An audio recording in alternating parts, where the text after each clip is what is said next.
20 বছর চলে গেছে। আপনি নিজের কাছে নিজে প্রশ্ন করেন, 20 বছর আগে আপনি কেমন ছিলেন? আমি কইয়া 20 বছর আগে কি ছিলাম আর আজকে কেমন? 20টা বছর একটা মানুষের জীবনে কম না, বিরাট। তারপরে আমাদের শিশুকাল, আমাদের যৌবনের 20 বছর চলে গেছে। মনের ভিতরে সবসময় ভয়, মনের ভিতরে সবসময় শঙ্কা, এই বুঝি আমার বিপদ হয়ে, এই বুঝি আমার ছেলেকে ধরে নিয়ে গেল, এই বুঝি আমার স্বামীকে ধরে নিয়ে গেল।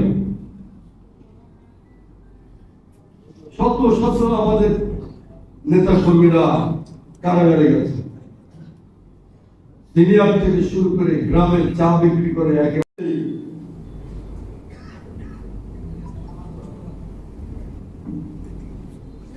দয়া করে 20 বছরের আমাদের এই জ্বালা, 20 বছরের এই নির্যাতন নিপীড়ন, সেই কথা যেন আমরা ভুলে না যাই।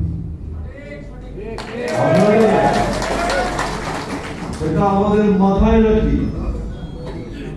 ক্ষমতায় আছি বলে নানা মোহে,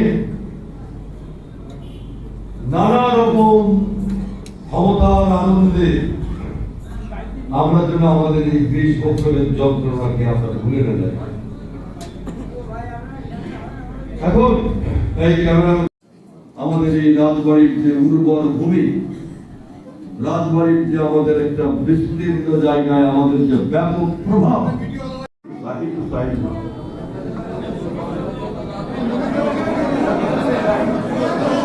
ঘটনা দলের ভেতরেও নানা রকম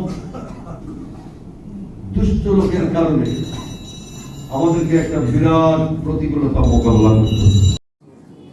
এই সরকার গঠন করার পরে আমি আপনাদের সহকর্মী হিসাবে আমি মাননীয় প্রধানমন্ত্রী জনাব তারেক রহমান, তিনি আমাকে তার মন্ত্রিসভার একজন সদস্য নিযুক্ত করেছেন। আমার জীবনের এক বিশাল পাওয়া। আপনারা যেমন কষ্ট করেছেন,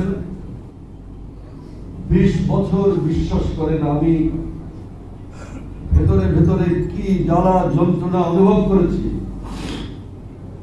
20 বছর আমি ভেতর থেকে প্রতি মুহূর্তে আমাকে কুড়ে কুড়ে খেয়েছি।